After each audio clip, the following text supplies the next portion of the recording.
다시 행함이 있어야 산 믿음이다. 행함이 있어야 산 믿음이다.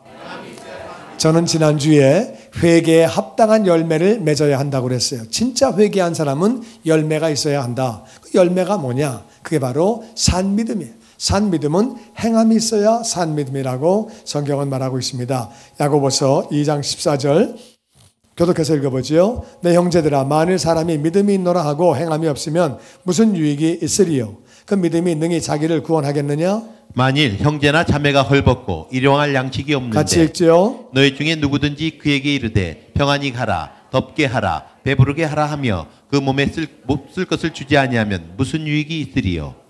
아멘, 아멘. 어떤 사람이 나는 믿음이 있다. 근데 행함이 전혀 없다. 그러면 그게 무슨 유익이 있겠느냐? 그 믿음이 정말 자기를 구원하겠느냐? 믿음이 있냐 없냐는 하나님이 결정하시지요. 우리가 하는 게 아니라. 그러니까 우리가 뭐라고 할 말은 없지만 행함이 전혀 없는 믿음이 자기 구원할 수 있겠느냐? 그게 반문하는 거예요. 행함이 없는 사람. 예를 들어서 내 형제가, 내 동생이 아니면은 노숙자가 하나 이렇게 있어요.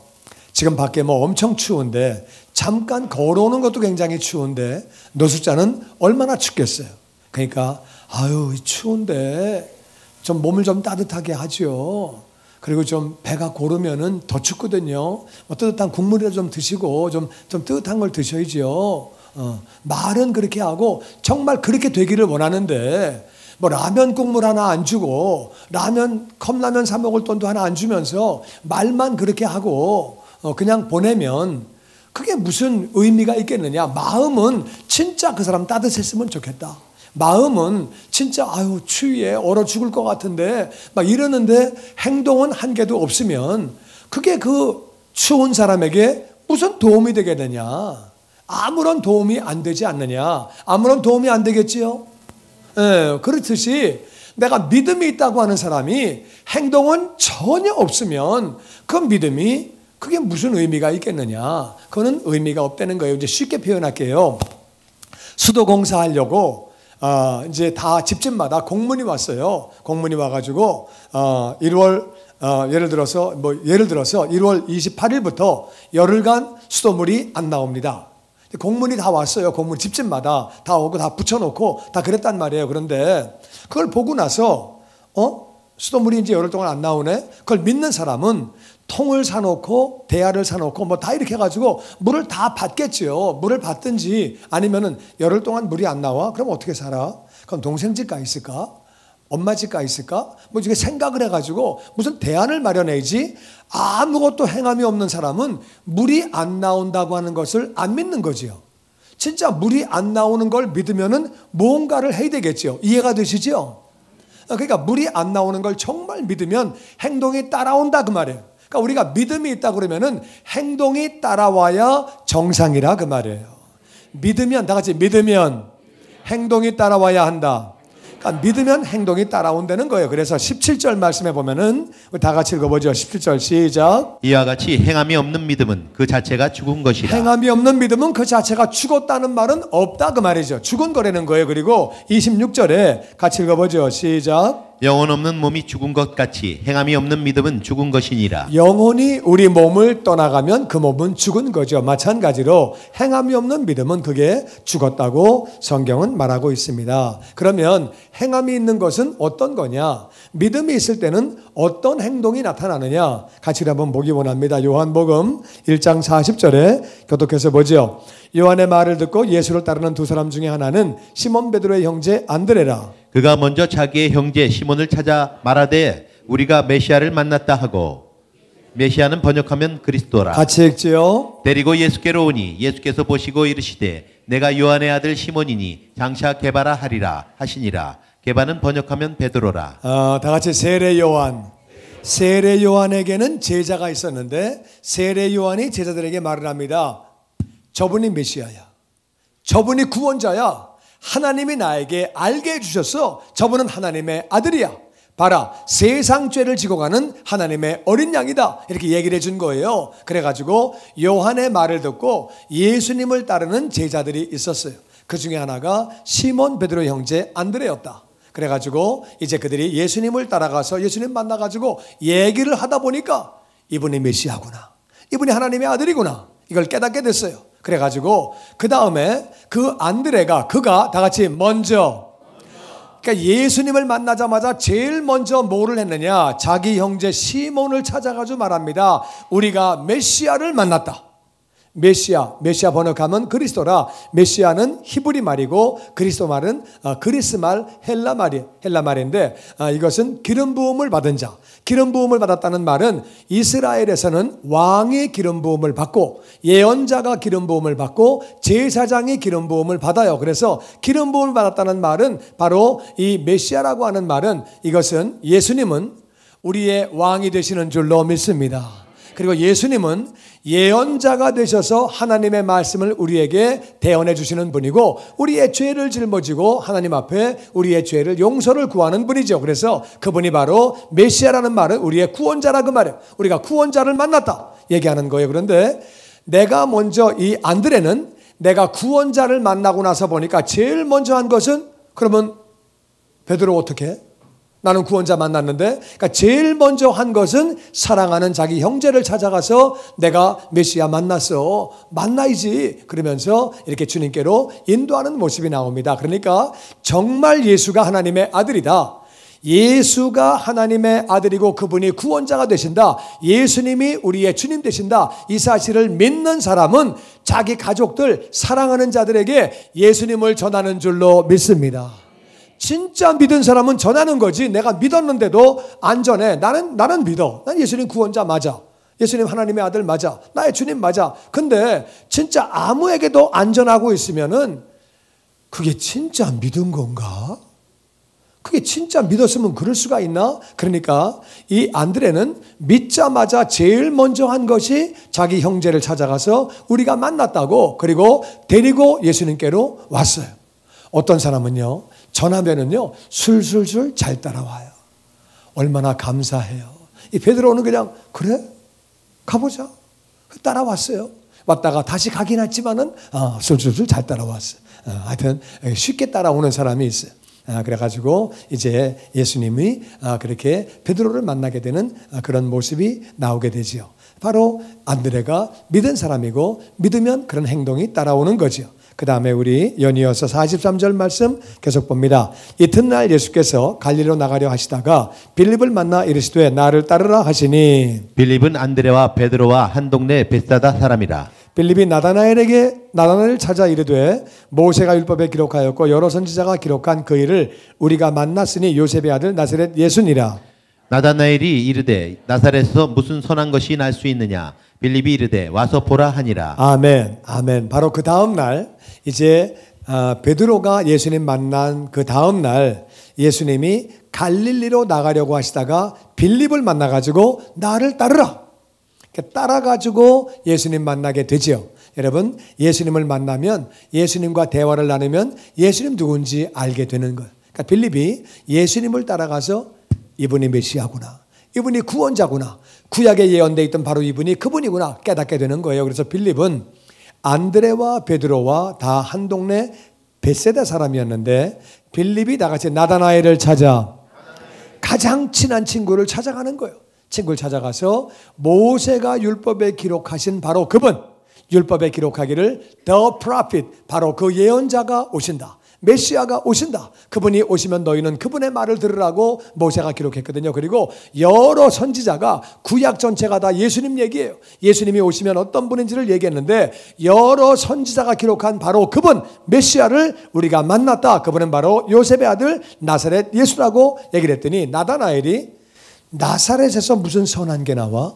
선하다는 말은 하나님을 선하다고 그래요. 하나님의 뜻이 선한 것이고 하나님을 따라가는 것이 선한 길이고 하나님이 선한 분인데 어떻게 하나님의 아들이 나사렛에서 나와? 말이 안 되지. 왜냐하면은 이 나다나엘은 성경을 알고 있던 사람이에요. 성경에 의하면은 메시아는 베들레헴에서 탄생하게 되어 있어요. 나사렛? 아니야. 그거 아니야. 그거 아니고 거긴 아니야. 선한 게 나올 수 없어. 메시아가 아니야. 얘기를 그렇게 하는 거거든요. 빌립은 예수님이 베들레헴에서 탄생하신 거를 몰랐어요. 자기가 만나보니까 분명히 이분이 메시아인데 지금 갑자기 나다나엘이 그건 너 잘못된 거야. 그거 아니야. 나사렛은 아니야. 그러니까 빌립이 난 잘 몰라. 나 잘 설명할 만한 실력이 안 되는데 와서 봐. 네가 만나봐. 만나보고 얘기해. 와서 보라고. 지금 여기 빌립은요. 자기가 자기 친구를 설득할 만한 실력은 안 돼요.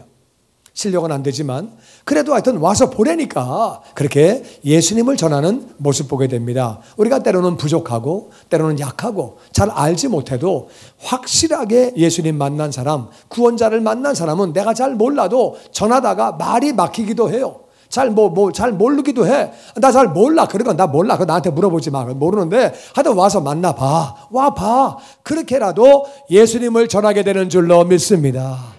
그게 바로 행함이 있는 믿음이라 그 말이에요. 그렇게 해서 전하게 되는 그 모습이 나오게 되는 거죠. 그 다음에 우리 연이어서 요한복음에 있는 말씀 계속 봅니다. 4장 25절 다 같이 읽어보죠. 시작. 여자가 이르되 메시아 곧 그리스도라 하는 이가 오실 줄을 내가 아노니 그가 오시면 모든 것을 우리에게 알려주시리이다. 예수께서 이르시되 내게 말하는 내가 그라 하시니라. 아멘. 다시 사마리아 여인. 사마리아의 한 여자가 2000년 전에 살았는데 이 여자는요 낮 12시에 물을 기르러 오는 거예요. 이스라엘은 더운 지역이기 때문에 물을 기르러 아침과 저녁에 갑니다. 낮에는 너무 덥거든요. 근데 이 여자는 결혼을 5번을 했어요. 그리고 지금 사는 남자가 자기 남자가 아니에요. 그러니까 100년 전만 해도 한국에서 3번 결혼하면 그거는 금방 말이 납니다. 근데 이스라엘은 한국보다 훨씬 더 보수적인 나라예요. 거기에서 2000년 전에 5번을 결혼을 하고 지금 남자가 자기 남자가 아니고 남의 남자니까 얼마나 사람들이 말을 하겠어요.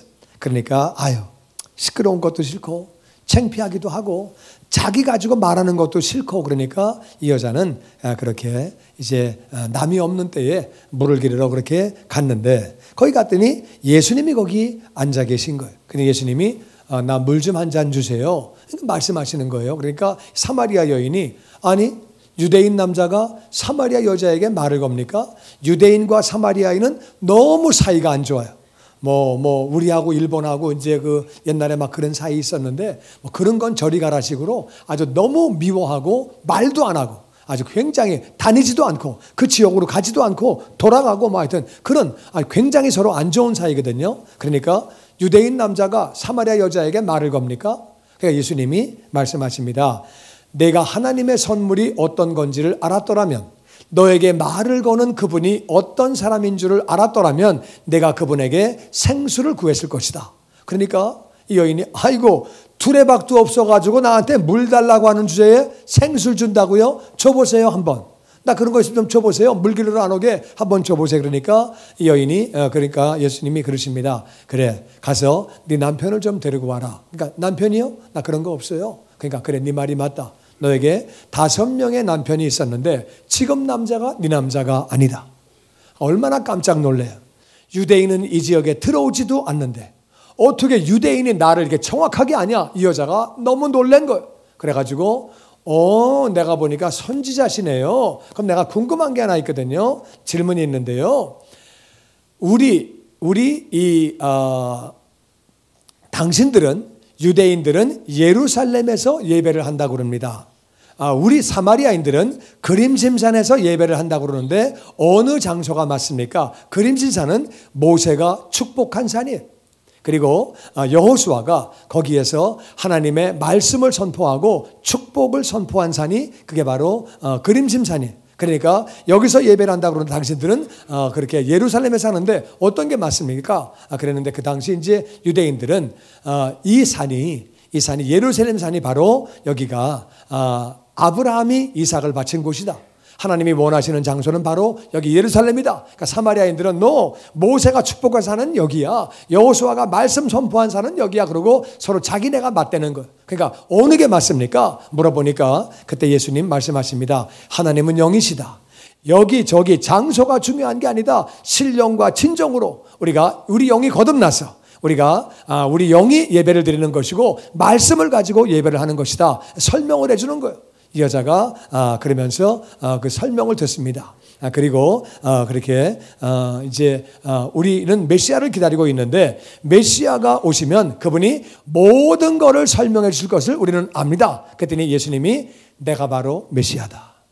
네가 말하는 그 메시아가 바로 나다. 이렇게 설명을 딱 해주시는 거예요. 그러고 나서 그랬더니 이 여자가 28절에 이렇게 반응합니다. 우리 같이 한번 다 같이 읽어보죠. 시작. 여자가 물동이를 버려두고 동네로 들어가서 사람들에게 이르되 나의 행한 모든 일을 내게 말한 한 사람을 와서 보라. 이는 그리스도가 아니냐 하니 그들이 동네에서 나와 예수께로 오더라. 여자가 물동이를 버려두고, 그 당시 물동이 값이 비싸죠. 항아리 만드는 게 쉬운 일이 아니니까 그게 비싼데 그거를 그냥 버려두고 누가 가져가면 잊어버릴 수 있는데 동네로 뛰어들어가서 사람들에게 말합니다. 내가 행한 모든 일을 나에게 말하는 이 사람 좀 만나보세요.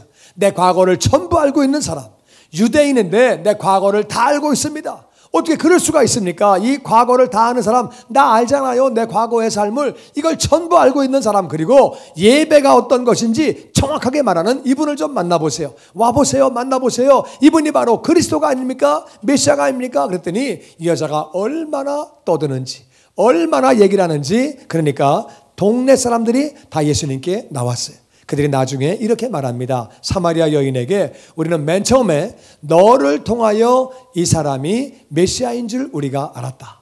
그것은 이제 얼마나 확신을 가지고 얘기하는지, 이분이 메시아입니다. 이분이 구원자입니다. 막 확신 가지고 얘기하니까 너를 통해서 이분이 메시아인 줄 알았다. 근데 이제 우리가 저분의 말씀을 듣고 나서 보니까 저분이 메시아인 줄 우리가 아노라. 여러분, 예수님을 만나게 되면 예수님이 메시아인 줄 알게 되고 구원자인 것을 알게 되는 거예요. 할렐루야. 그래서 그들이 다 그렇게 구원받는 역사가 있었지요. 예수님 만난 이 사마리아 여인, 자기가 정말 부끄러워서 사람들 만나기 싫어요. 사람들 만나기 싫어요. 난 사람들 다 싫어했었는데 구원받고 난 다음에는 이 구원받은 게 얼마나 감사한지 예수님을 구원자라고 믿으니까 그 창피한 것도 무릅쓰고 내 과거에 행한 일을 전부 다 말하는 이분 좀 만나보세요. 이 부끄러운 과거를 다 얘기하면서, 부끄러운 걸 얘기하면서 예수님을 전하는 그런 모습 보게 됩니다. 이게 바로 행함이 있는 믿음이지요. 내가 과거에 부끄러운 부분이 있었지만은 예수님 안에 이 부끄러운 부분을 내가 극복할 수 있었으면 내 부끄러운 부분을 나타내서라도 예수님이 전해져서 그 영혼이 구원을 받는다면 우리는 그렇게 해야 되는 줄로 믿습니다. 그래서 제가 미국 가서 보니까 미국 사람들은요, 자기의 부끄러운 얘기를 다 해요. 나는 알코올 중독자입니다. 나는 동성애자입니다. 뭐 그런 얘기 다 해요. 그리고 나는 입양되어 온 사람입니다. 우리 한국에서는 그런 얘기 잘 안 하잖아요. 입양을 해도 살살살살 키우다가 막 그냥 애가 20살 넘어서 알게 되면은 사실은 그게 아니고 막 너무 복잡해지고 막. 그냥 미국에서는 뭐 다 그냥 이게 너 저 고아원에서 데리고 왔어. 그래가지고 다 얘기해주고 다 하거든요. 모든 걸 막 부끄러움이 없이 다 얘기해. 난 이혼했거든요. 뭐 다 얘기하고 다 해. 부끄러운 걸. 그래서 이 사람들은 부끄러운 게 없는 민족들인가? 왜 이러지? 이해가 잘 안 됐는데 나중에 깨달았어요. 이분들이 기독교 문화로 꽉 차 있다 보니까 기독교 문화에서는 내가 수치를 드러내서라도 그 사람들이 은혜를 받을 수 있다고 그러면 그거를 그렇게 하는 거예요. 이게 사마리아 여인과 같이 그런 게 그렇게 기독교 문화가 딱 자리를 잡고 있다 보니까 그렇게 하더라고요. 하여튼 그래서 이 지금 사마리아 여인은 자기의 부끄러운 걸 드러내면서 사람들을 주님께로 인도하는 거죠. 그것을 행함이 있는 믿음이라고 그래요. 정말 메시아를 만나면, 정말 구원자를 만나면 우리가 행함이 있는 믿음을 갖게 되는 줄로 믿습니다. 부끄러운 것도 드러내고 우리가 전하게 되는 거죠. 그렇게 하는데 또 우리 누가복음에 다른 얘기가 또 나옵니다. 우리 교독해서 읽어보지요. 예수께서 여리고로 들어가 나가시더라. 삭개오라 하는 이름하는 자가 있으니 세리장이요 또한 부자라. 그가 예수께서 어떠한 사람인가 하여 보고자 하되 키가 작고 사람이 많아 할 수 없어. 앞으로 달려가서 보기 위하여 돌무화과 나무에 올라가니 이는 예수께서 그리로 지나가시게 되밀어라. 예수님이 여리고로 들어가서 나가시는 길이에요. 그러니까 다른 말로 여리고에는 별 볼 일 없으시다 그 말이에요. 들어갔다가 나가시는 길인데, 다 같이 삭개오. 삭개오라고 하는 사람이 세리장인데 그 사람은 부자였다. 이 세리장은 뭐냐면은요, 그 당시 이스라엘은 로마가 지배하고 있었어요.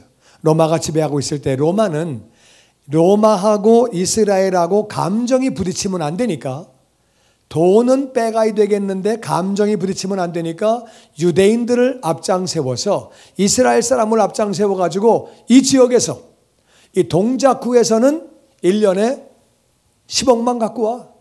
그래가지고 이제 세무 직원들을 이렇게 임명한 다음에 그들은 10억을 갖다가 로마에다 갖다 바치고 나머지 거둔 거는 자기가 갖는 거예요. 그러니까 악착같이 더 걷어가지고 15억을 거두면은 5억을 먹는 거죠. 그래서 악착같이 걷어가지고 로마에다 갖다 바치고 나머지는 자기가 먹는 거예요. 그러니까 이 이스라엘 백성들이 볼 때는 세리는 인간도 아니죠. 저거는 매국노예. 저거는 완전히 저건 남의 거 뺏어가는 놈이에요. 왜냐하면은 법대로 하면은 자기 게 얼마 없으니까 법을 넘어서서 그냥 막 걷어가는 놈이고, 그러니까 막 그냥 아주 욕 많이 먹고, 매국노고 아주 인정도 없는 거고 인간도 아니고 뭐 그렇게 욕 먹는 사람이고 그런 거죠. 근데 이제 세리들의 입장에서는요, 아이고 너들 욕해라. 너들이 돈 맛을 아냐? 나는 욕 먹어도 괜찮아. 나는 돈이 최고야. 그리고 사는 사람들이에요. 그러니까 이 세리의 아버지는 얼마나 창피하겠어요. 세리의 자녀들은 얼마나 창피하겠어요. 정말 고개 들고 못 살죠. 그런데 이 세리장이 예수님을 보고 싶어 한 거예요. 세리장이니까 거기에서 두목이지요. 왜 그런 거냐면요, 돈이요, 없을 때는 굉장히 갖고 싶은데 가지고 나서 보면 또 별것도 아니에요. 아멘이 별로 없네. 이게 살아보면 그래요. 이게 작은 아파트 살 때는 큰 거 되게 살고 싶은데 큰 거 살아보면 1년은 좋은데 1년 지나면은 청소하려고 고생만 해. 그게 그거예요. 하여튼 세리장이 돈이 없을 때는 좋은 차 갖고 싶고 진짜 큰 집 사고 싶고 비싼 옷 입고 싶고 막 그랬는데 이거 1년이나 하다 보니까 그것도 또 그게 그래요. 그 별 볼 일 없는 거예요. 그게. 그리고 아버지 욕 먹고 자식들 욕 먹고 이게 사람이 할 일이 아니구나. 이게 내가 어떻게 하면 새로운 삶을 살까. 그래가지고 이분이 예수님을 만나기를 원했지요. 그분이 메시아래, 그분이 구원자래, 그분을 만나면 새로운 삶을 산대. 그러니까 정말 야, 내가 사람답게 살아보자. 맨 처음엔 돈이 좋아서 내가 사람이 욕하든 말든 이렇게 살았는데 욕 먹고 살다 보니까 아유, 이건 정말 몹쓸 노릇이구나. 돈을 벌어도 정당하게 벌어야지. 이건 좀 아니구나. 그래가지고 이 사람이 예수님을 만나보려고 뛰어나갔더니 사람이 많이 있는데 자기는 키가 적고 사람이 많아가지고 볼 수가 없는 거예요. 그래가지고 앞으로 달려가가지고 돌무화과나무 위로 올라갔지요. 올라가 예수님이 글로 지나가시는 길이었어요. 올라갔는데 어떤 일이 있느냐. 그 다음에 우리 5절 같이 봅니다. 5절, 예수께서 그곳에 이르사 쳐다보시고 이르시되 삭개오야 속히 내려오라. 내가 오늘 내 집에 유하야겠다 하시니 급히 내려와 즐거워하며 영접하거늘 같이 읽지요. 무사람이 보고 수군거려 이르되 저가 죄인의 집에 유하러 들어갔도다 하더라. 예수님이 지나가시다 말고 갑자기 딱 보시더니 삭개오야. 얼마나 놀랬겠어요. 내 이름을 어떻게 아셨을까? 어떻게 아셨을까? 너무 놀랬겠죠. 내려와라. 내가 오늘 내 집에 가서 머물러야 되겠다. 삭개오는 아무도 인간 취급 안 해요. 손가락질만 하고 더러운 놈, 나쁜 놈, 매국노 막 이렇게 막 욕하는데 예수님이 주무시겠다는 거예요. 내려와서 즐거워서 영접하고 이렇게 착 해드리는 거죠. 영접을 하고 그렇게 하는데 많은 사람이 아이고 메시아라며 선지자라며 어떻게 죄인 집에 들어가? 어떻게 저래? 어떻게 그 사람들은 수건거리지만 예수님은 그 들어가셔가지고 이야기를 하시는 거죠.